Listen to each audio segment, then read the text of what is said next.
billahi mineşşeytanirracim. Bismillahirrahmanirrahim. Mən 6 yaşından Quran dərsinə gedirəm. 2 ilə yəni öyrənmişəm Quranı. 6 yaşından 8 yaşıma qədər yəni tam əzbər bilmişəm yəni Quranı. فَسَوْفَ يَدْعُو ثُبُورًا وَيَصْلَى سَعِيرًا إِنَّهُ كَانَ فِي أَهْلِهِ مَسْرُورًا. Onlar hələ körpəlik yaşlarından İmam Hüseyn əleyhissalama eşqlə böyüyürlər. Şükür olsun Allaha ki, bugünkü dövrümüzdə çox böyük bir neymətdir Allah tərəfindən, çox böyük bir, necə deyərlər, Allahın lütfüdür bizə.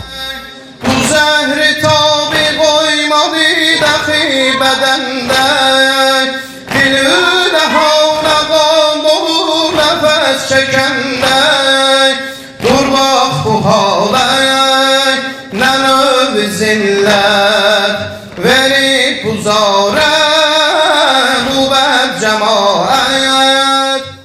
Zəncir vura-vura ürəyimdən belə eşq gəldi, ya Zəhra dedim.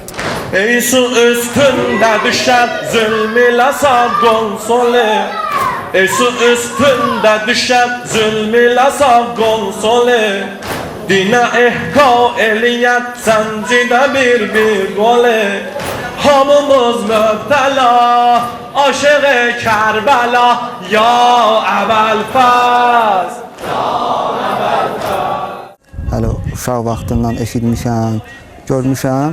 Şükür olsun Allaha ki, bu günləri də bizim uşaqlar da, gənclər də, hətta körpələr belə, onlar hələ körpəlik yaşlarından İmam Hüseyn əleyhissalama eşqlə böyüyürlər. Qahbanları, hardadır bəs cəbhənin aslanları, hardadır bəs cəbhənin aslanları, ya Əbəlfəz Ələmdar ağa.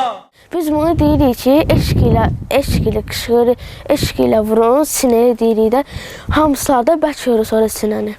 Yaridən ilham al beş qüstədi, yaridən ilham al beş qüstədi, ya Əbəlfəz Ələmdar ağa.